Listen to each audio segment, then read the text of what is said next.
El Teatre Gaudí segueix apostant pel musical de petit format en català, una línia de programació que li ha donat grans alegries. El Gaudí ha dut a escena una cinquantena de musicals abans de La Grossa i la Bèstia, muntatge amb banda de rock en directe que signa el director de la sala, Ever Blanchett.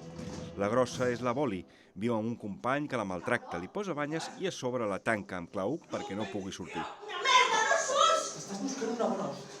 Mira, em tornes a tancar i presento la denúncia, la tinc feta. Sempre he vist aquest personatge, no? M'ha seduït molt un personatge que no fos estàndard a l'escenari, amb la potència de veu que té la Carol i la bellesa que té la Carol, no? Un repartidor de pizzas es converteix en l'esperança de la protagonista i un mosso d'esquadra en aliat. El cinquè personatge és la Flaky, la bèstia del títol, disposada a tot per fer fora del pis a la Boli, tot i que el contracte de lloguer està al seu nom. Estàs amb mi o estàs amb ella? Ajuda'm a carregar-la. Comèdia farsesca de to gamberro i llenguatge de carrer, juga amb les veus de Carol González i Ana Heredia, una de les seves millors cartes.